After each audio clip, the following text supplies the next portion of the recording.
Le damos la bienvenida al padre Luis Ugalde, una de las mentes venezolanas a quien más le agradecemos justamente la formación de décadas, generaciones de jóvenes venezolanos, un hombre que ya pasó a la historia de Venezuela por todo lo que ha hecho. Él nació en España, en Guipúzcoa, en 1938, es decir, que su infancia y parte de su adolescencia, si es que la vivió en España, era una España pobre que venía de la guerra civil, salía de la guerra civil española, y bueno, y mucha gente tenía que emigrar.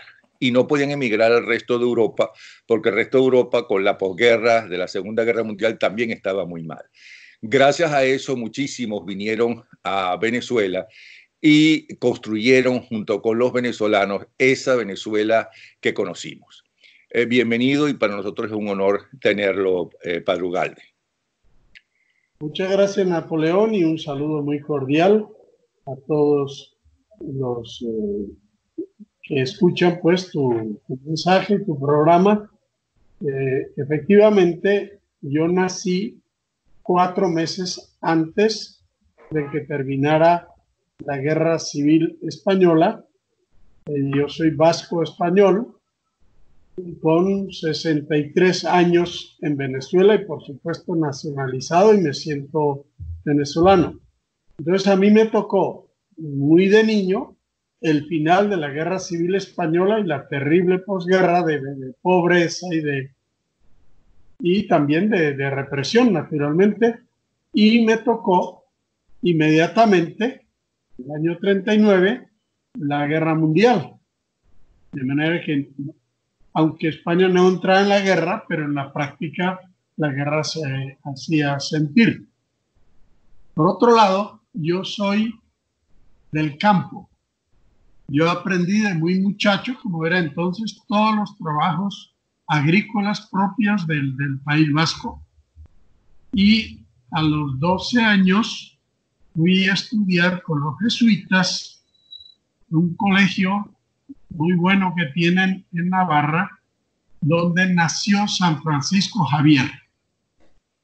Y esa formación de bachillerato y el clima allá en Javier, el clima espiritual, pues a muchos nos animó a ofrecernos voluntariamente a trabajar. Unos fueron al Japón, otros a la India, otros al Congo, y vinimos un buen grupo con apenas 18 años cumplidos a Venezuela. ¿Por qué a Venezuela? Yo nunca tuve ningún pariente en Venezuela, ni tengo ahora. Todos mis hermanos, éramos 8, vivimos 6, todos viven allá.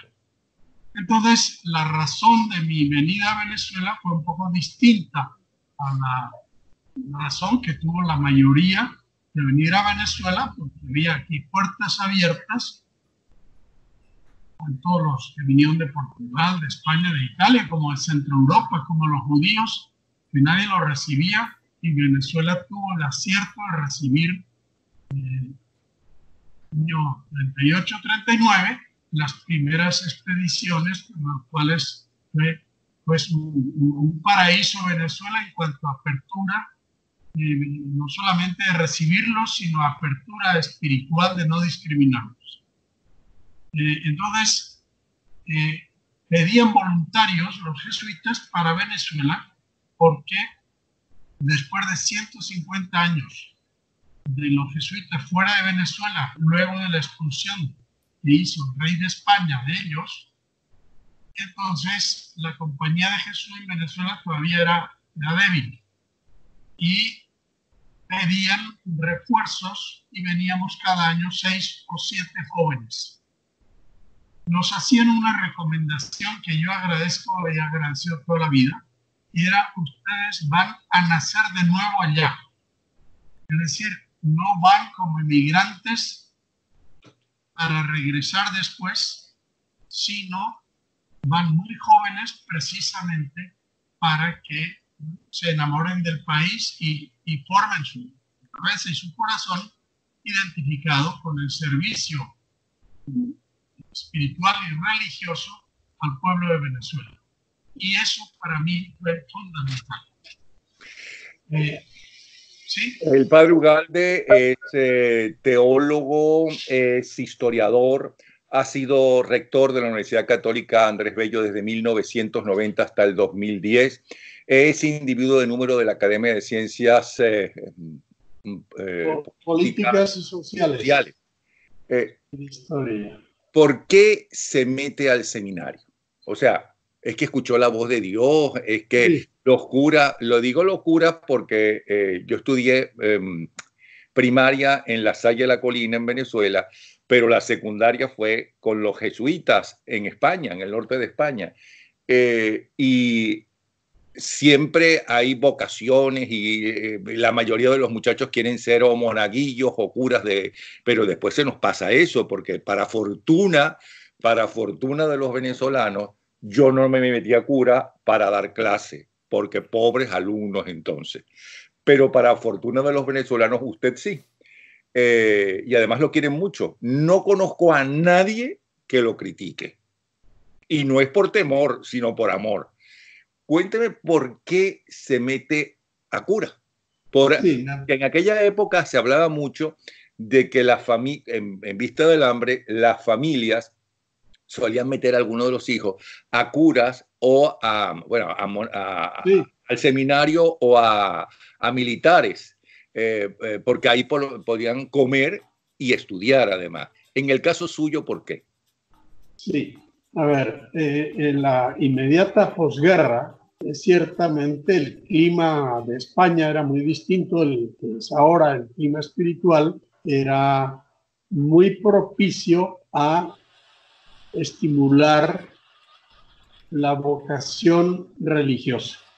Y solían andar también las diversas congregaciones por los pueblos, pues buscando muchachos que fueran candidatos. Yo hice la primaria con los dominicos en donde yo nací, que se llama Vergara, pero no me dio por ser dominico, sino que vino algún jesuita invitando jóvenes y yo fui, pero naturalmente eso no predeterminaba, de manera que del grupo mío de bachillerato, tal vez en 20% de todo el grupo, o un 15%, entraríamos de jesuitas al terminar el bachillerato. La decisión se hace al terminar el bachillerato. Yo, en esos años de bachillerato, viví una experiencia espiritual muy, muy intensa, mucho más allá de lo que normalmente vive todo muchacho, y yo me sentía dispuesto a ir a cualquier parte del mundo para servir al Evangelio y servir a la gente. Y eso es lo que me trajo.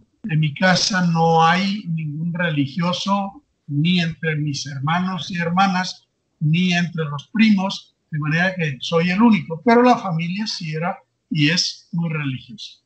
Pero usted en algún momento habla con Dios y le responde, ha escuchado la voz de Dios. ¿Cómo es eso? Bueno, uno hace oración. No es que Dios le hable a uno al oído, pero en la oración uno tiene mociones o movimientos espirituales. San Ignacio suele distinguir muy bien eso, movimientos espirituales de consolación. Es decir, al pensar en dedicar mi vida plenamente al servicio del Evangelio, bueno, yo me sentía contento. Cuando uno ve en la vida varias alternativas, uno dice, bueno, eso no me gusta, eso no me da nota. A mí me daba nota el ver el ejemplo de otra gente que dedicó su vida pues al Evangelio. Naturalmente, la despedida de la familia siempre es dura, porque estamos en 1956, y yo me acuerdo de mi padre antes, que era de pocas palabras, como buen vasco, me dijo, mira, eso de ser religioso es un camino muy duro, piénsalo 2 veces. No es que la familia me empujó, sino más bien me decía, estás a tiempo, quédate en la casa. Y yo tenía una plena convicción y a los 3 meses pues me ofrecí voluntario y me aceptaron para venir a Venezuela. Entonces, la otra parte dura para uno y toda la familia es decirle, mire, me han mandado a Venezuela de por vida. Me han dado 2 días para ir a la casa a despedirme de ustedes y ya no nos volvemos a ver más. Porque entonces no se iba a visitar a la familia. De manera que la despedida era dura para uno y era muy dura para la mamá, el papá que vivían, para los hermanos. Pero también estaba en la cultura de aquel tiempo, bueno, esa es su vocación, pues aceptamos. Y así fue. Yo volví 10 años después porque, a ver, al venir a Venezuela, como le dije, nos hacíamos venezolanos, tratábamos de conocer a Venezuela, por eso estudié yo después historia, pero las etapas fundamentales de formación religiosa las hacíamos fuera del país entonces. Yo hice filosofía y letras en la Javeriana de Bogotá, 4 años. Y los 4 años de teología los hice en Alemania. Y entonces yo fui a Alemania el año 66 y me dijeron, bueno, como ya había terminado el concilio y había abierto las puertas a la visita a la familia, me dijeron, camino de Alemania, visita a tu familia. Y estuve 15 días el año 66 visitando a mi familia y después estando en Alemania los 4 años, pues 5 o 6 veces iría a visitar a la familia. Ya ese clima cambió totalmente. Pero yo nunca dudé de que yo pertenecía a Venezuela. Y entonces, cuando a mí me ofrecieron estudiar sociología, los jesuitas me dijeron, ¿por qué no estudias sociología? Que es lo que a mí me gustaba, por conocer mejor la sociedad. Me dijeron, ¿por qué no vas a Estados Unidos? Y dije, no. Yo puedo hacer la teología en Alemania, porque es más universal, pero la sociología yo la quiero hacer en Venezuela, porque se trata de conocer a la sociedad venezolana. Y por eso mismo estudié la historia, con un énfasis historia económica y social de Venezuela, y mis trabajos de maestría en los 2 volúmenes del doctorado que están publicados por la Academia de Economía, los hice sobre el tema Venezuela. Ahora bien, hacia eso quería llegar, hacia el tema de Venezuela y los venezolanos. Pero yo tengo muchos amigos vascos y algunos asturianos. Y ninguno tiene un carácter muy dulce que digamos. Debe ser por la montaña, por la formación, por la edad de los 60, 70 años de ellos, ¿no? Pero evidentemente usted no puede tener muy mal carácter de tanto tiempo como rector y tantos amigos y tantos exalumnos suyos que lo quieren. Y algunos de ellos muy, pero muy importantes y que han dado mucho al país. ¿Por qué le interesó trabajar con los muchachos, dar clases? Una cosa es la religión, otra cosa es las clases en general. ¿Por qué? ¿Qué le atraía? A ver, primero sobre el carácter. Yo de muchacho era muy, muy peleón y bravo. Pues vasco, ¿no? Bravo, como tú, vasco. Y los vascos también, comparado con el mundo criollo, somos un poco secos en el trato. Pero bueno, a lo largo de la vida uno aprende también a controlarse, a dominarse y el trabajo con los muchachos, la explicación para mí es la siguiente. Nosotros entre esas 2 etapas obligatorias, digamos, de estudio de la filosofía y estudio de la teología, entre medio tenemos una etapa que llamamos magisterio. Es decir, normalmente se interrumpen los estudios para trabajar con muchachos en alguno de los colegios. Y yo trabajé del año 63 al 66 en el Colegio San Ignacio con los muchachos de 4º y 5º año. Sí, hay mucha gente conocida, Diego Bautista Urbaneja, Carre Briceño, todos esos fueron alumnos míos en 4º y 5º año. Les daba psicología y les daba filosofía y les daba formación complementaria y acompañaba las excursiones y el deporte yo era muy futbolista. Arturo Sosa fue también, que hoy es el superior general de los jesuitas, fue alumno mío. Entonces me fue bien, digamos, con los muchachos. Aprendimos a discutir temas nacionales fuera de clase, reunión de grupos, etcétera. Les enseñábamos también a mirar al país. Y la otra cosa que insistíamos mucho era, o recomendábamos que fueran a estudiar a la central, que es donde había que dar la batalla, digamos. Ese era el esquema de esos años, aunque yo la sociología la hice en la Católica, combinando trabajo con los muchachos por la tarde, estudio por la mañana.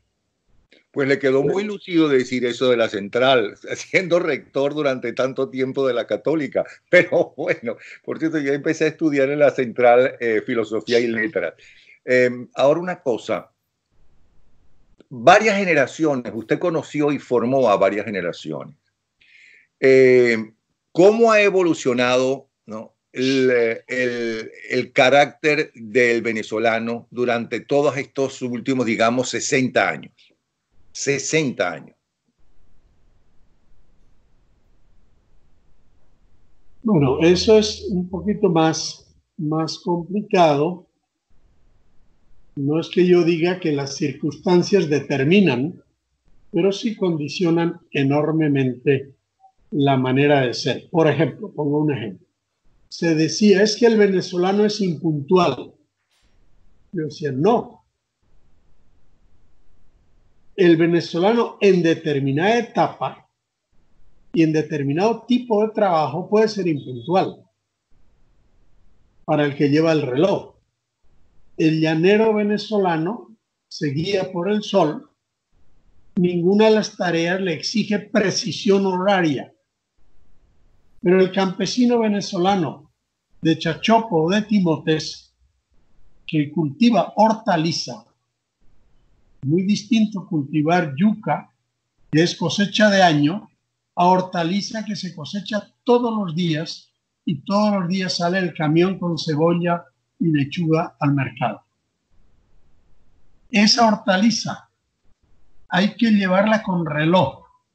Si usted fumiga o deja de fumigar, o riega o deja de regar fuera de tiempo, pierde la cosecha. Bueno, entonces el venezolano es impuntual. Un momento.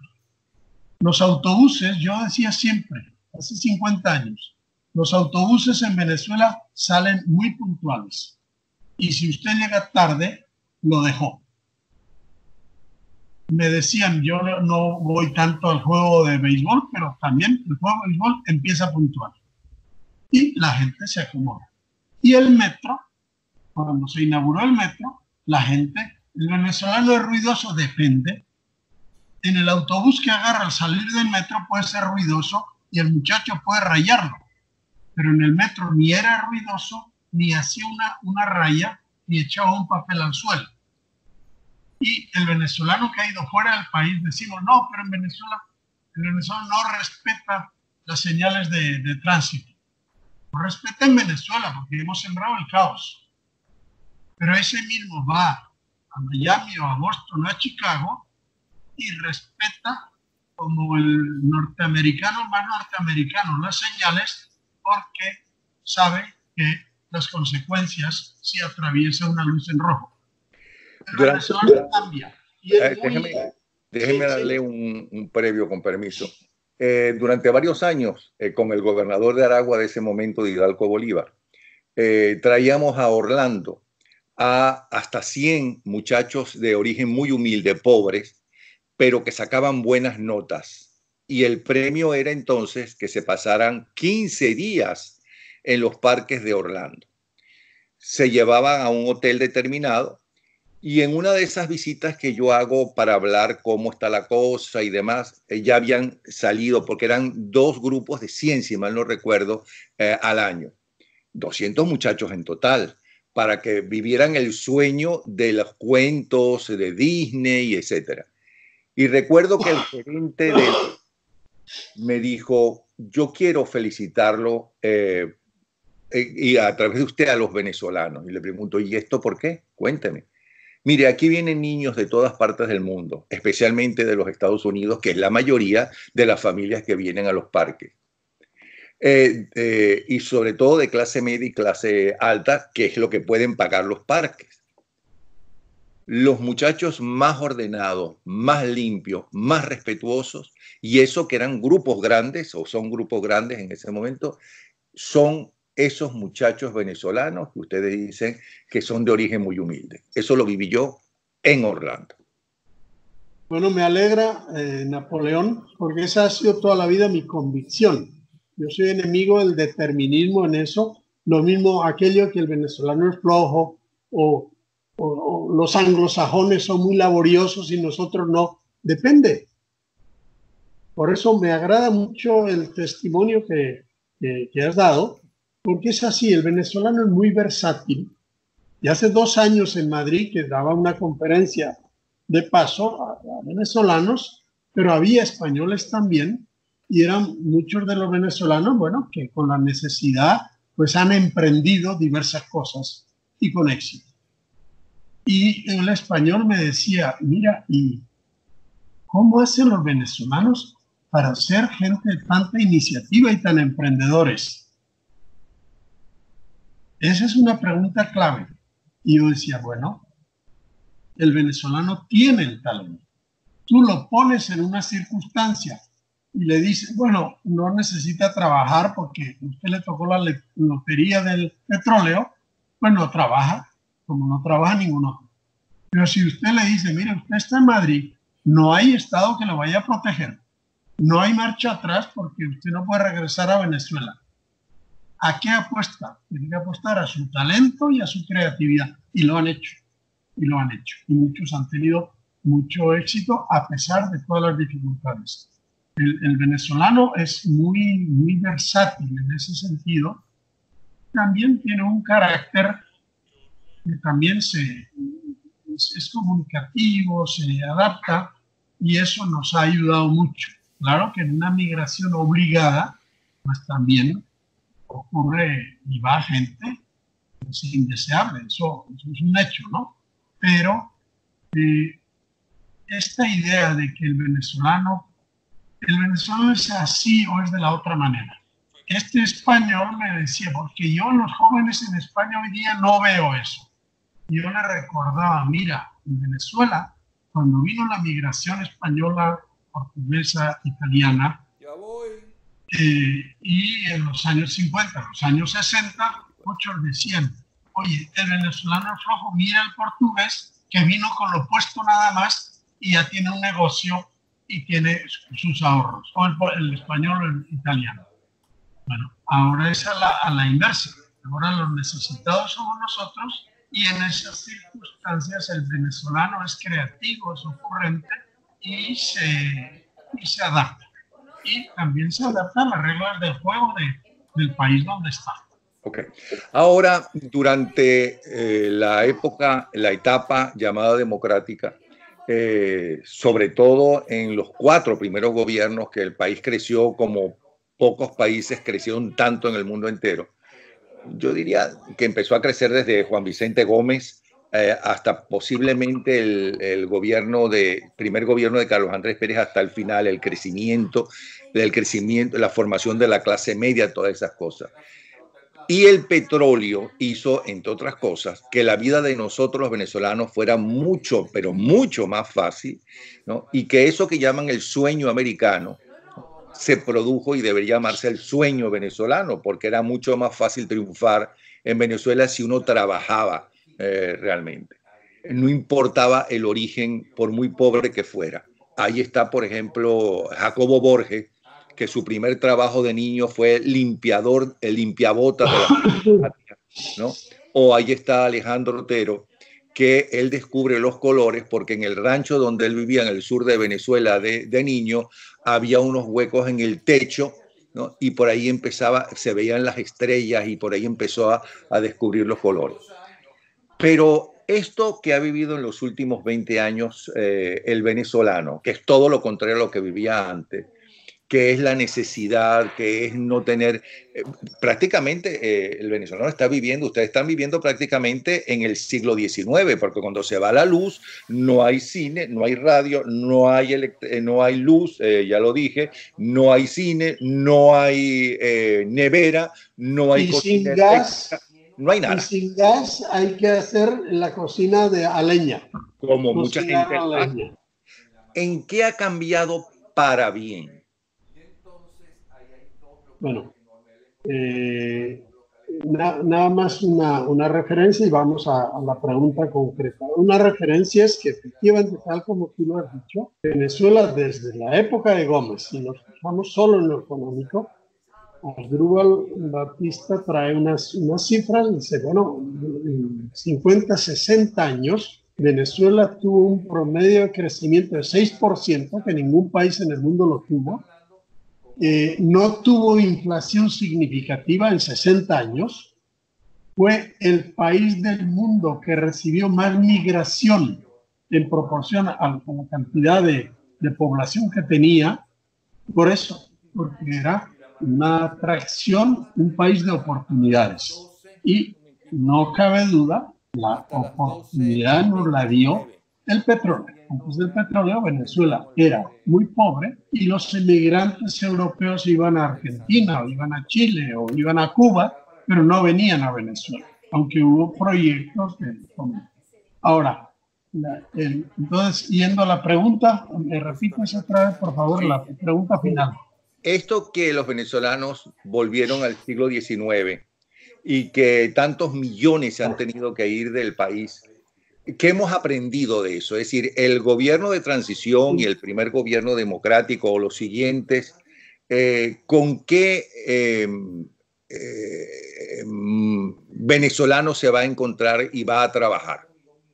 Bueno, yo creo que hay una primera experiencia dentro y fuera del país, que cuando uno le quitan esas oportunidades, tiene que apostar a su propio talento y que entonces la riqueza de Venezuela no es el petróleo ni el arco minero, sino es el talento de esos millones de venezolanos. Que eso es lo que no se nos puede perder.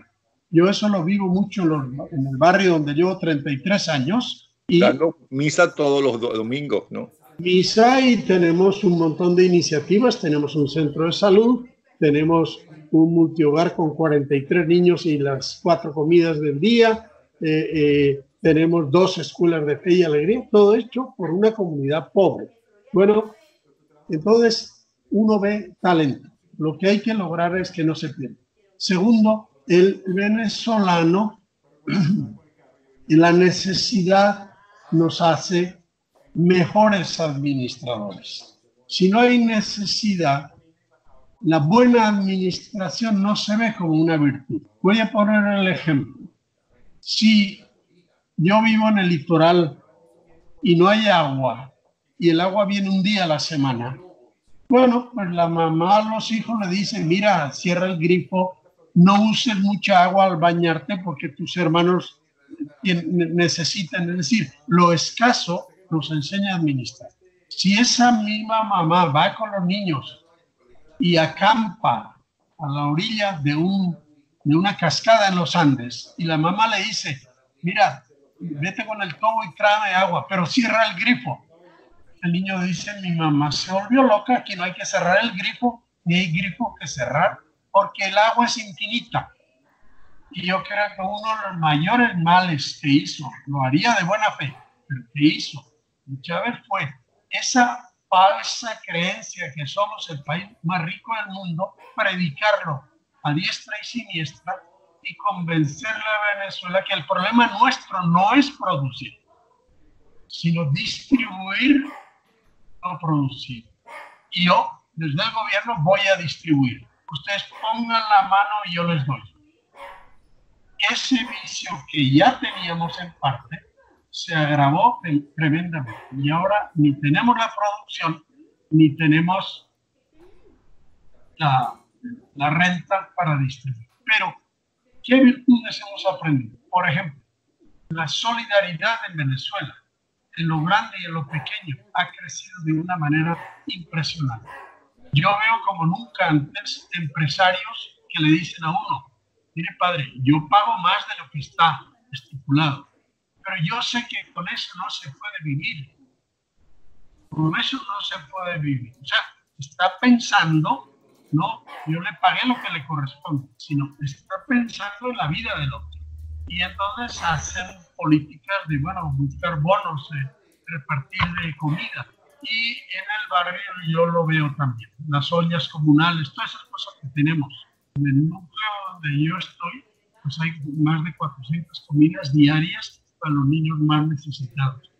Sale la solidaridad de muchos venezolanos y también el cocinar y el repartir y todo eso se ofrece a las mujeres voluntarias, mujeres que están en necesidad. Pero estamos redescubriendo también la solidaridad, que es una parte importante, el sentido de la productividad. Como la productividad es un gran privilegio. El sentido de una sana administración, el sentido de lo que he dicho de la solidaridad, son cosas que por supuesto se pueden echar a perder si no hay una dirigencia que predique con el ejemplo día y noche es productividad, solidaridad, austeridad, la administración transparente. Pero yo creo que ahora lo entendemos mejor. A lo mejor hace 10 años no lo entendíamos, pero ahora cuando sale que fulano de tal se robó $2.000 millones y en el mismo momento yo estoy pasando una tragedia porque mi mamá no tiene la medicina para el cáncer y porque el clínico universitario está en ruinas y tengo que llevar todo y yo no tengo, entonces yo veo que el robo que hizo ese señor es el robo de la salud de mi mamá y de todos los que van al clínico universitario. Esa relación es muy importante. Esa relación es la que nos hace adultos como país. Ahora bien, quisiera entrar entonces ahora ya de lleno en algo que los jesuitas saben hacer muy bien, que es la política, ¿no? Porque no, mire que yo estudié con La Salle y estudié con los jesuitas y sé la diferencia. Pero bueno, ¿por qué perdimos la democracia según su punto de vista, que es el válido, porque al fin y al cabo es historiador, es apasionado de la sociología, es apasionado de Venezuela? Y además conoce a los muchachos y a los venezolanos y conoce a la dirigencia y fue usted maestro de buena parte de los dirigentes más importantes. ¿Por qué perdimos la democracia?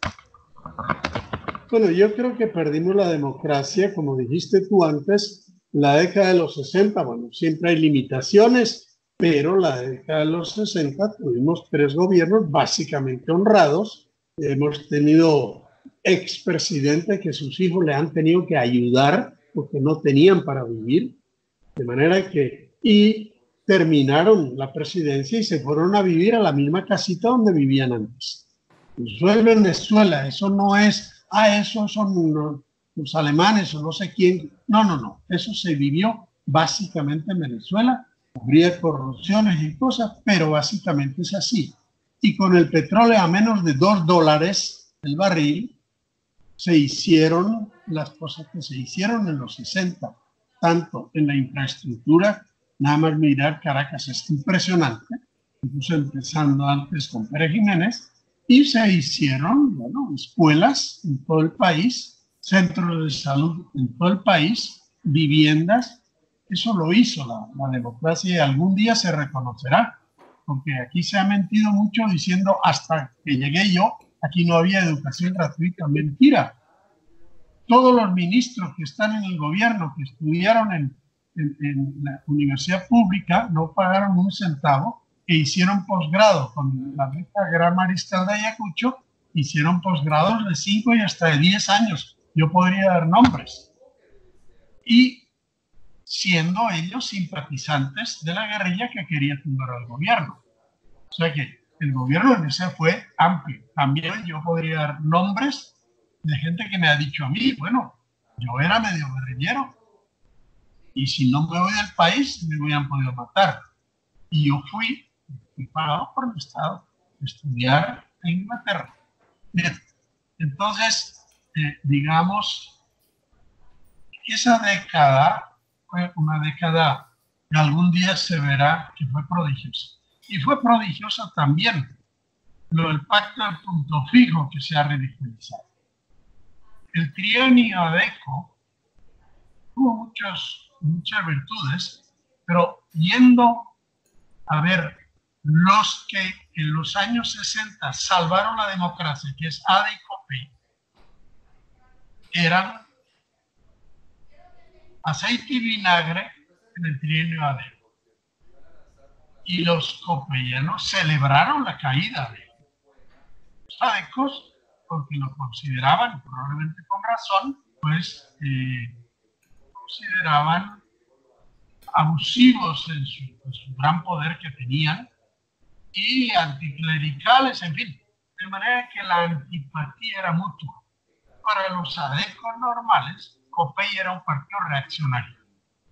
Y cuando llegan a la caída de Pérez Jiménez, ven, olvidémonos de las quejas que tú tienes contra mí, tu AD, y yo COPEI contra ti. Aquí está en juego el país y vamos a unirnos en un pacto serio y que dure. Mucha gente de ADE vio muy mal que Rómulo Betancourt se abriera a COPEI. Y mucha gente de COPEI y mucha gente católica consideró a COPEI al comienzo de los 60 traidor a esa historia del trienio ADECO. A pesar de eso, superaron esa situación y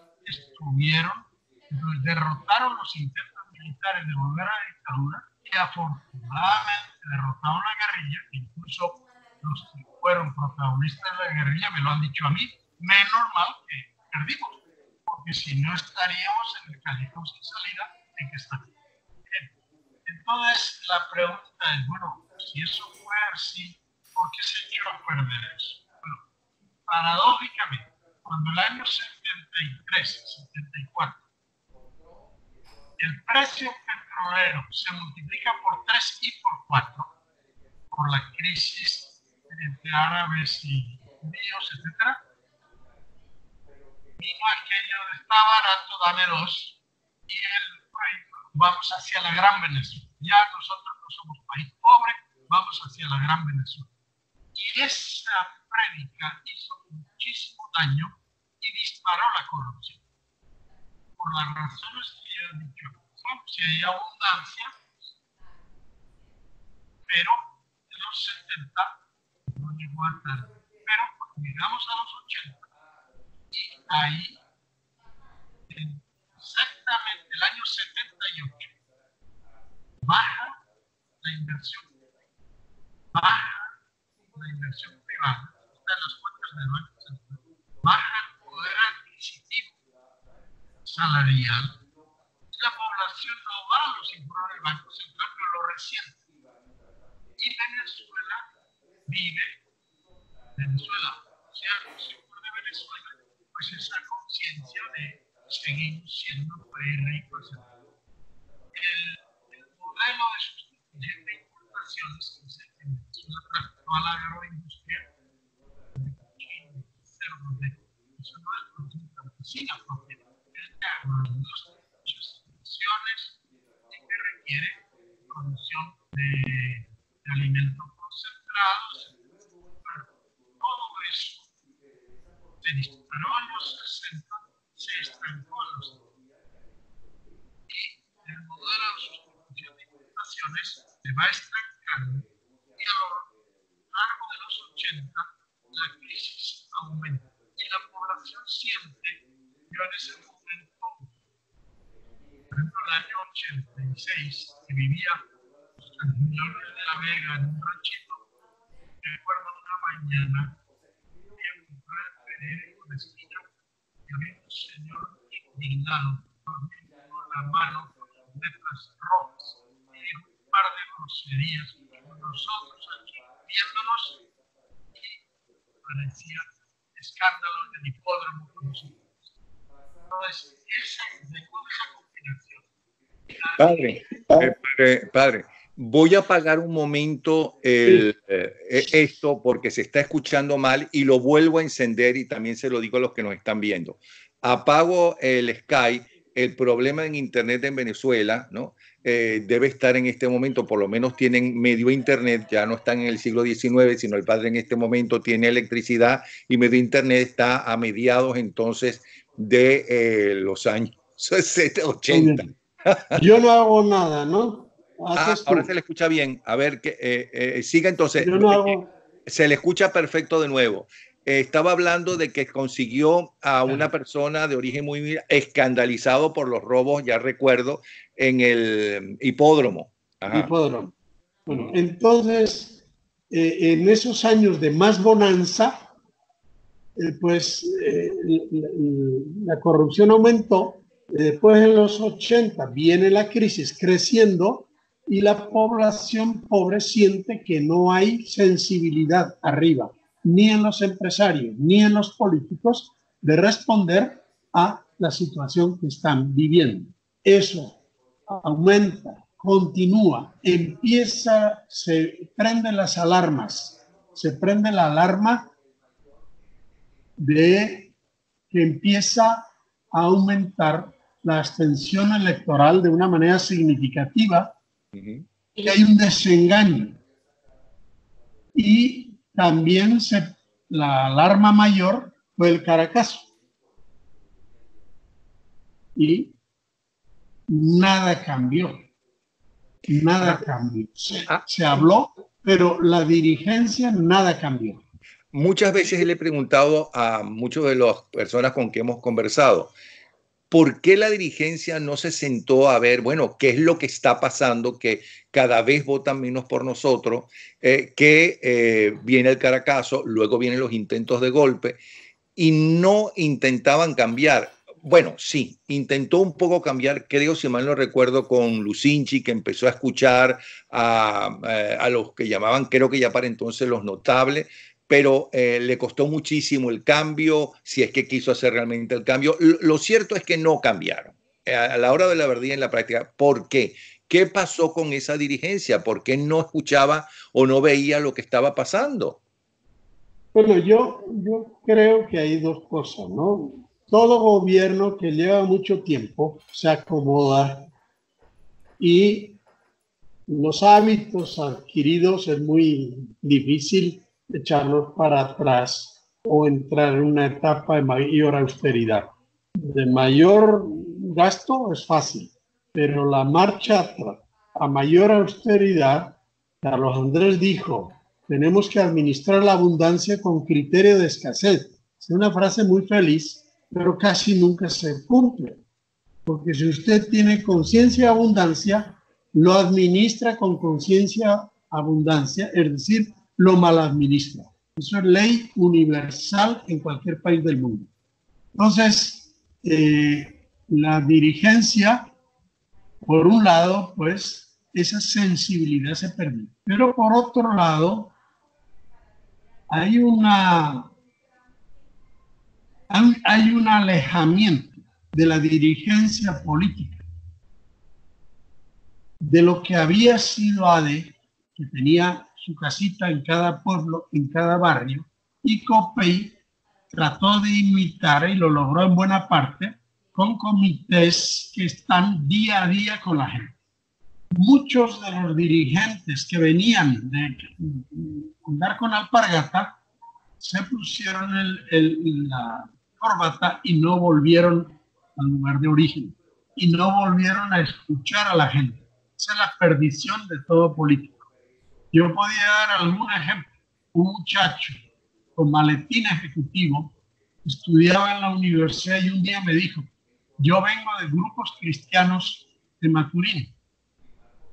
Y era un muchacho muy despierto. Y yo vengo de una familia pobre.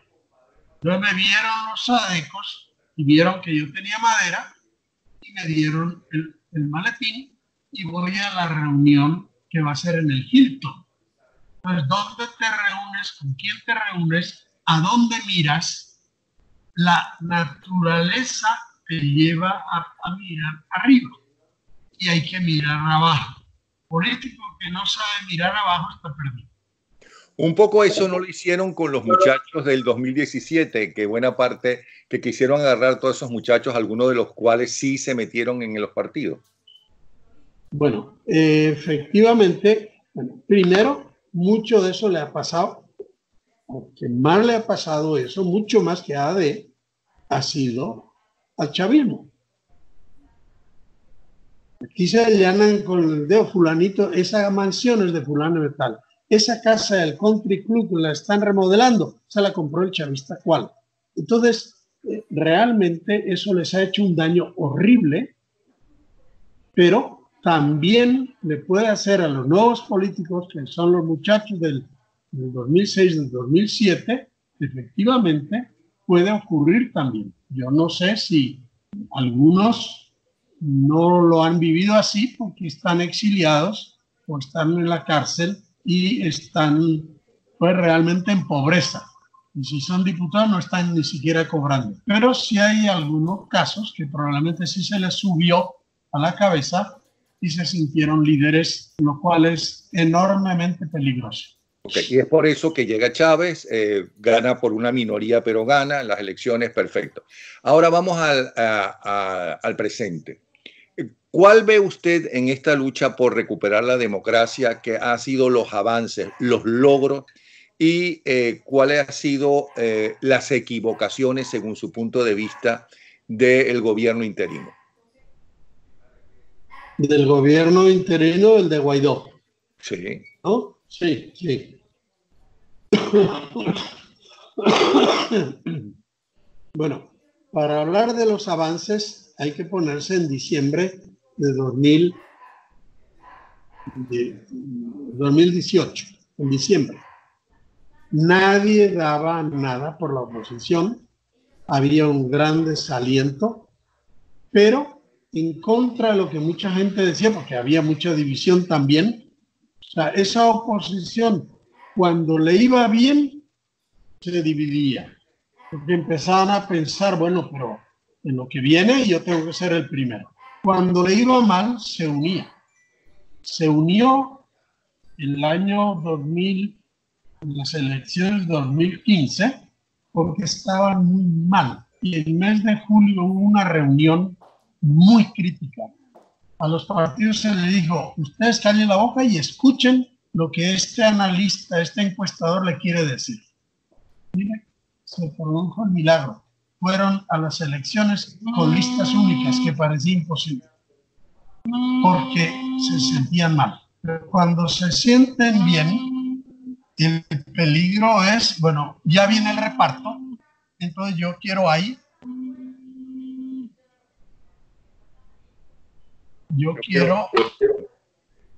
bueno, entonces, por un lado, pues estaba así, hubo un hecho unitario. Guaidó sale electo, un presidente, como un hecho unitario de todos ellos.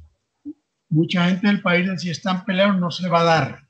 Y este año, que parecía mucho más difícil el hecho unitario, fue unitaria la elección. Y todos los partidos dijeron, sí, sí, tiene que ser así, y se pusieron de acuerdo y funcionó, a pesar de que el gobierno trató de... Ahora, fallos.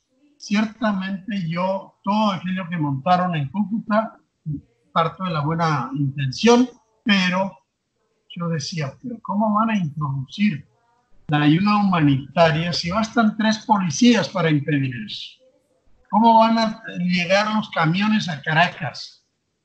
O sea, se creó una ilusión absolutamente, a mi modo de ver, inviable. Eso por un lado. Por otro lado, ha habido demasiada prédica en la cual no ha hecho mucho bien eso que dicen los norteamericanos, todas las soluciones están sobre la mesa, todas las alternativas. Uno entiende lo que quieren decir, pero necesitamos una alternativa. Si hay todas, es que no hay ninguna. Hoy necesitamos alternativa electoral. Y hasta Estados Unidos dice, tiene que haber elección presidencial para cambiar el régimen. Y Europa dice, tiene que haber elección presidencial. Y eso es lo que tenemos que decir también dentro. Ahora el gobierno no quiere ni oír mencionar la palabra presidencial. Maduro dice, yo soy presidente hasta el 2025. Pues no, porque no fue elegido constitucionalmente. Claro, porque es ilegal, pero pero ¿cómo va a haber unas elecciones sin la reforma total del Consejo Nacional Electoral? No solamente de los miembros que la presiden, sino de todo lo que es la maquinaria electoral, el millón y pico de votos que no existen y que tienen ellos a su favor de gente que no existe. ¿Cómo corregir todo eso con el gobierno que se tiene, con un narcogobierno? Porque no es una dictadura sencilla y corriente. Bueno, esa es la batalla. Pero esa batalla no se puede lograr si cada uno de la oposición dice, bueno, yo creo que lo mejor es que vengan los marines. El otro dice, lo mejor es tal cosa, tal. Una sola cosa.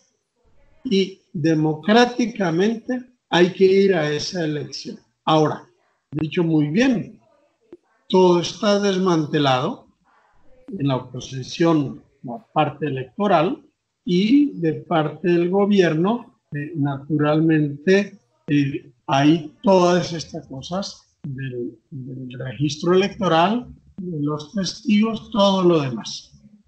Más obvio todavía, hay 5 partidos ilegalizados. ¿Con qué cinismo puede decir el gobierno yo quiero elecciones libres?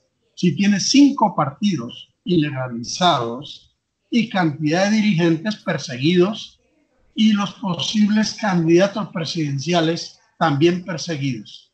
Bueno, entonces, esa es la batalla, pero no hay un atajo para eso, sino que la oposición tiene que ir a una y decir, mire, ese es el camino, no juguemos 4 cartas a la vez, juguemos una que es la que manda la Constitución. Y mantengámonos ahí. En este momento, de fuera, en esta gira de Guaidó, se ha visto todos, sin excepción, incluso España, han hablado de elecciones presidenciales libres. Estados Unidos últimamente ha dicho elecciones presidenciales libres. El Grupo de Lima, incluso Uruguay y México, dicen, bueno, nosotros no defendemos que se vayan a matar, sino elecciones presidenciales libres. Okay. Hay que persuadir y presionar a los chinos y rusos que digan sí, no hay otra que elecciones presidenciales libres. Ok, pero me está hablando como si estuviera hablando en el púlpito en eso de elecciones presidenciales libres. Exactamente para una persona como yo, que no entiende, si no le hablan claro y de frente, qué significa elecciones presidenciales libres en una dictadura, una narcodictadura que ya se demostró que los diálogos no sirven para nada, que las presiones internacionales económicas no sirven para nada y que tienen el poder de las armas. ¿Qué significa elecciones presidenciales libres? ¿Que con este gobierno no se pueden hacer o con esta dictadura sí se pueden hacer? ¿Qué es lo que me quiere decir? A ver, te corrijo el tiempo de un verbo, que no sirven para nada. No han servido, sirven para mucho. Sirven para mucho. Si tú y yo estuviéramos hablando sobre Alemania Oriental y Berlín Oriental un mes antes de la caída, diríamos, mire, es una ilusión eso de que el régimen más militar, más policíaco, más organizado a la alemana, que es la Alemania Oriental. Y es una ilusión pensar que la Unión Soviética va a ceder en eso. Que va a ceder en eso. Es una ilusión. Y se cayó el muro de Berlín, no por los tanques norteamericanos ni los misiles. Se cayó porque el agua hierve. Y si usted sigue dándole más candela, hierve más. Y darle más candela y esperar que el hervor se apague, eso es un absurdo. ¿Qué es lo que está pasando ahorita en Venezuela? La desesperación del país es terrible y no hay venezolano ni chavista ni no chavista que tenga la cabeza en su sitio que diga sí, pero dentro de un mes esto va a mejorar. Su poder adquisitivo va a empezar a subir. Va a tener medicinas. No es y si lo dice es mentira, y todo el mundo sabe que es mentira. Entonces, el gran arma es esa. Eso no está aquí. La presión internacional no está aquí. Europa sabe que lo que ha hecho hasta ahora, fuera de las palabras, no ha servido de mucho. Que hay que presionar, y que hay que presionar aún. Pero la presión sirve y sirve de mucho. No sirve el primer día. A medida que avanza, sirve. Los países al final terminan elecciones. Ahora la pregunta es, bueno, pero eso es con un gobierno de transición. El ideal es lo que yo hace 2 años escribí, Larrazábal 2. ¿Qué pasó con Pérez Jiménez? Pérez Jiménez, cuando hizo el plebiscito, que fue un mes antes, no hizo para irse, hizo para quedarse. Y él estaba seguro el 15 de diciembre, he hecho la maniobra, he ganado, como ganan los dictadores, y yo voy a estar. La votación de Bolivia tenía absoluta seguridad, el ejército me apoya y yo hago la trampa, pero continúo. En una semana se le cambió. Y a Pérez Jiménez se le cambió eso en Venezuela. Los militares le dijeron, mira, vendían muchos apoyos militares, pero los que prevalecieron le dijeron, mira, hasta aquí llegamos. Y el señor agarró la avión y se fue. No es que lo tumbó la población, es que tomaron Miraflores, no hubo tiros, apenas hubo. Lo que hubo es un basta. Ahora el basta llega cuando llegue, no cuando uno quiere. Sí. Yo quiero corregirme, usted tiene razón. Yo no quise decir que los diálogos no sirvieron para nada. Quise decir que los diálogos no tumbaron el gobierno. Claro que sirvieron, entre otras cosas sirvieron para demostrar al mundo entero, ¿no?, cuáles eran las intenciones del régimen y sobre todo para demostrar hasta el mismísimo Vaticano, con quien firmaron un acuerdo y que no cumplieron ninguno. Acuerdo que, por cierto, debería ser importantísimo para sacarlo a relucir la dirigencia política democrática. Miren, aquí está el acuerdo con el Vaticano. Aquí está el acuerdo, que creo que es lo más importante de todos los diálogos que se han hecho, a pesar de lo que digan del Papa, ¿no? Mucha gente de la oposición. Pero fue muy importante, ¿o usted no está de acuerdo? No, yo estoy de acuerdo. Tanto el diálogo sirvió para eso, por desgracia no sirvió para más, porque cuando llegaron a Barbados y ahí en Barbados se propuso en la mesa muy bien, ¿cuál es la salida? Elecciones presidenciales, las del 2018, que no se hicieron como manda la Constitución, y por supuesto parlamentarias, que nos corresponde también este año. Bueno, cuando se concretó, Maduro dijo, bueno, pues ustedes pueden dialogar y yo estoy dispuesto a todo, pero yo estoy de presidente hasta 2025. ¿Saben lo que significa decirle hoy a cualquier venezolano, este infierno que usted está viviendo es hasta el 2025 con la intención de que sea indefinido? Es la peor noticia que se le puede dar. Pero eso, la conexión entre el infierno que estamos viviendo y la salida electoral presidencial, hay que hacerla. Y los partidos tienen que unirse en eso. Y por otro lado, lo que dijiste antes, hay que reconstruir todo el sistema electoral de testigos, de registro, todo eso es un trabajo tremendo. Es un trabajo tremendo. Pero eso es lo que el país se tiene que movilizar en eso. Porque la otra es, bueno, como nosotros no podemos hacer nada, que vengan y nos resuelvan. Eso no funciona así. Y no va a funcionar así. Ok, vamos ahora a otra cosa que creo que le interesa a la gente. Bueno, lo primero que le interesa es cambiar el régimen, ¿no? Pero lo otro es el gobierno de transición, no el definitivo, el que va a gobernar tras unas elecciones libres, etcétera. Ese gobierno de transición, ¿cuáles son las bases de la Venezuela para que Venezuela entre en el siglo XXI?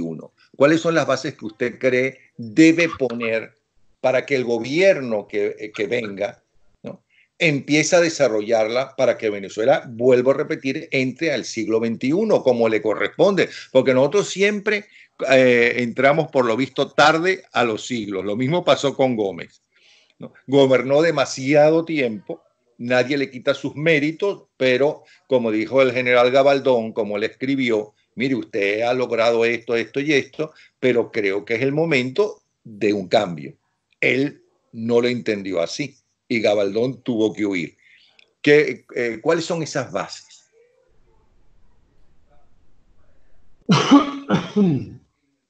Bueno, hay bases que son operativas. En este momento la producción del país, o sea, la capacidad productiva está muy baja, miles de empresas cerradas y otro montón de empresas al menos del 30% de su capacidad productiva. Eso produce miseria en los trabajadores y hace que el gobierno atiende sus obligaciones con la maquinita de hacer billetes, pero entonces la inflación es brutal como nunca nos habíamos imaginado. Entonces, el hecho productivo en todas las dimensiones, tanto en la parte, digamos, económica estrictamente, como también en la parte cultural, el hecho productivo, lo primero que hay que rescatar. Segundo, como se logró en los años 60, hay que convencerse de que la reconstrucción del país necesita de todos los venezolanos. Voy a decir más, de chavistas y no chavistas. Es decir, por Chávez votaron millones de venezolanos. Es verdad que muchísimos de ellos no son maduristas, pero ellos tienen que ver que las legítimas razones que tuvieron para ilusionarse con Chávez, que Chávez captaba la necesidad, captaba el malestar, la solución, ahí es donde estaba equivocado, pero captó bien. Entonces la gente dijo, bueno, alguien que castigue a estos políticos, a este partido que ya no es el partido del pueblo, que le volvió la espalda, etc. Entonces, la unidad es imprescindible. El sentido de la producción y la productividad, por tanto, la inversión. Y para que haya inversión, mientras esté el fantasma del expropiese, nadie invierte, ni los chavistas en el país. Entonces tiene que quedar muy claro todas las garantías a la inversión. Y el venezolano tiene que comprender que a pesar de que nos predicaron lo contrario con mucha elocuencia, el trabajo no tiene futuro si no hay capital. Y que a los pobres no les va a ir bien si no le va bien a la empresa en Venezuela. Pero al revés también. A los ricos y a los empresarios no les irá bien si no le va bien a los pobres. Tiene que haber un reencuentro de los factores de producción y de los factores que constituyen la ciudadanía y el país. Eso se puede lograr y a mi modo de ver en poco tiempo, porque hay un desengaño brutal. Los que aplaudieron la estatización del SIDOR hoy están llorando porque en SIDOR ya no se produce nada.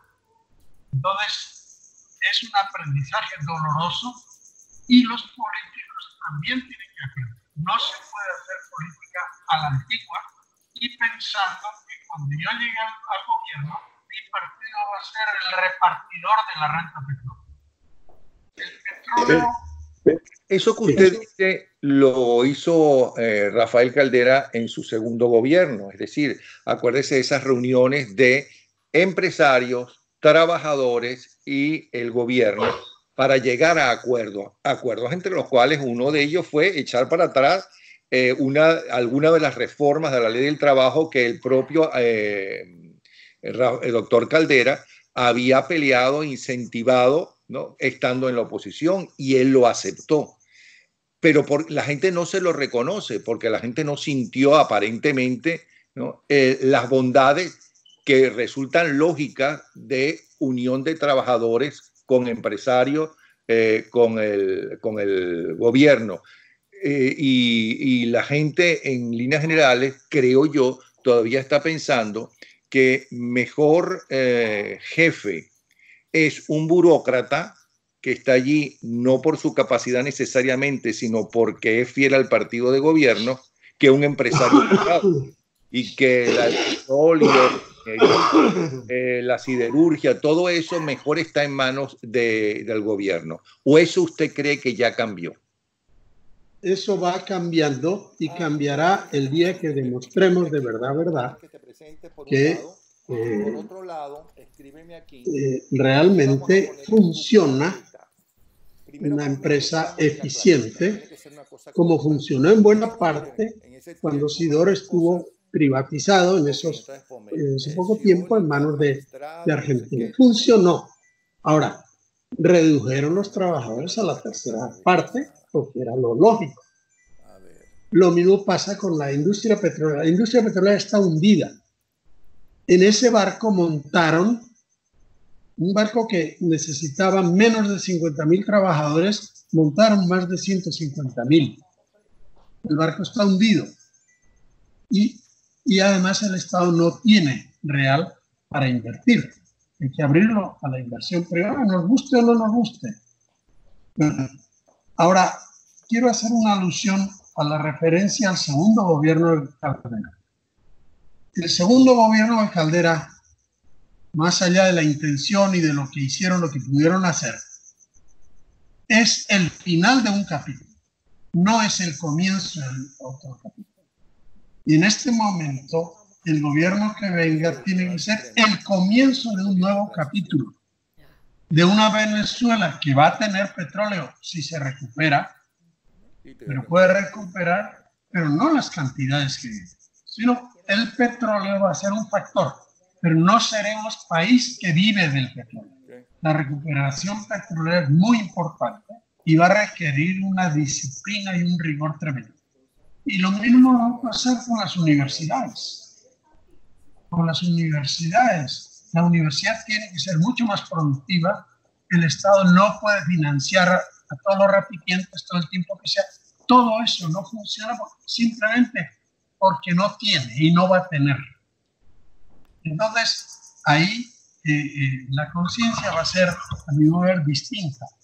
Y los empresarios no basta que digan, bueno, sí, yo estoy de acuerdo, sino los empresarios que han sido exitosos en este tiempo, a pesar de las dificultades, son aquellos que se han sentido más cercanos a los trabajadores y que han conseguido que los trabajadores también se aferren a esa empresa, porque el día que se cierre, yo quedo en la carga plana, en casa, como me ha pasado a otras empresas que yo veo alrededor. O sea, hay un factor de aprendizaje muy doloroso que es importante, pero que hay que sacarle punta. Sería fatal que llegaran los políticos con el mismo discurso diciendo, bueno, así como Chávez prometió eliminar la corrupción y repartir, pues ahora yo vengo diciendo voy a eliminar la corrupción chavista y voy a repartir. No. El reparto, lo que tenemos que, tiene que haber políticas, por supuesto, humanitarias básicas en salud, en educación, pero tenemos que crear la conciencia de la producción. Y eso incluso en la escuela. Pongo un ejemplo. Un funcionario del gobierno me pregunta, ¿cómo hace ella alegría para que las escuelas estén también cuidadas? Porque las escuelas oficiales, pues la gente, si hay algo que robar, se lo lleva, rompen el teléfono, los baños están impresentables. ¿Y saben por qué? Porque los de Fe y Alegría, esas familias saben que esa escuela es suya. Y como es suya, la cuidan. Y como es suya, al final de año, pintan la escuela en un trabajo voluntario que hacen para que los muchachos que vengan en septiembre encuentren la escuela lista para recibirlos. Porque no le podemos decir al gobierno, mande una empresa que cobre lo que sea y que nos pinte y arregle esto. Tenemos que hacerlo nosotros. Esa mentalidad es la clave. Y lo hay en este momento. Yo lo estoy viendo. Hay alegría, la está pasando grandes dificultades porque tiene salarios oficiales. Y claro, eso no la da ni para el transporte. Pero uno ve la unión entre padres y educadores. Y en los colegios privados, en las Salle, en sus gimnasias, es un esfuerzo tremendo, porque si no pagamos más de lo estipulado como mínimo, se nos van los maestros. Pero para pagar más, el colegio tiene que cobrar más. Y hay mucha gente que dice, yo entiendo eso, pero no puedo pagar. Pues hay otros que dicen, bueno, tú no puedes pagar, pero entre todos ayudamos, no retires al muchacho. Pero ese es el país que tiene que nacer ahora. Como nació Alemania desde sus nazis. Trabajar 8 horas, 10 horas y cobrar 8. Pero por convicción. Ahora, para hacer eso hay que ver que son los estados. El trabajo tiene que ver que efectivamente se beneficia y es crear espíritu nuevo. Yo creo que eso es posible, pero es muy exigente de cara al liderazgo empresarial, al liderazgo político y también al liderazgo religioso. En una iglesia los obispos hacen documentos realmente extraordinarios, pero eso no significa que estemos millones de católicos en esa figura de creatividad, de productividad, de solidaridad. Bueno, padre, llevamos 1 hora y 11 minutos. Yo sé que es un pecado venial porque me había dado media hora, pero no iba a desaprovechar esta oportunidad de tenerlo, ¿no? Como se dio cuenta, utilicé a varios amigos comunes, ¿no? para quitarle un tiempo de lo mucho que usted tiene, porque el currículum que yo dije al principio quedó corto, evidentemente. Yo no dije que es Premio Nacional de Periodismo, yo no hablé de los trabajos que tiene, de los libros que tiene y de los estudios que tiene. Entre ellos tiene el pensamiento teológico y político de Juan Germán Rossio, tiene el trabajo sobre el gomecismo y la política panamericana de los Estados Unidos, tiene la utopía política, la esperanza y la opresión, y quisiera comprometerlo para que por lo menos dentro de un mes volvamos a escuchar lo que usted piensa sobre el país y qué hacer con el país. ¿Le parece? Napoleón, muchas gracias a ti y estoy a la orden. Pero del currículum no sé si aparece las dos cosas que yo guardo, sobre todo cuando estoy en momentos de mayor exigencia, de que yo soy campesino y que yo llevo 33 años en la pradera, tratando de estar con la gente, y estuve antes en el Guarataro, en la zona de los eucaliptos, un barrio bien bravo, y eso es lo que trata de mantenerme a tierra, aparte de mis convicciones cristianas, que para eso vine yo, para servir, no ni para hacer plata ni nada. Bueno, si hay comida, pues muy bien, pero yo caigo en la cuenta, cuando estoy así apretado, me sale el campesino, gracias a Dios, de una familia de posguerra con 8 hijos, donde desde los 5 años aprendimos a trabajar, porque esa era la necesidad. Y yo no quiero olvidar eso. Y la otra cosa, el convivir y los líderes estudiantes.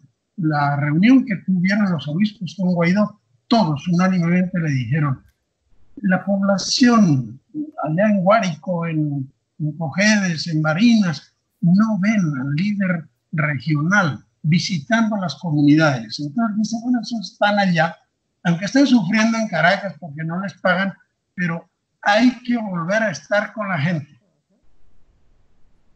y percibir a la gente.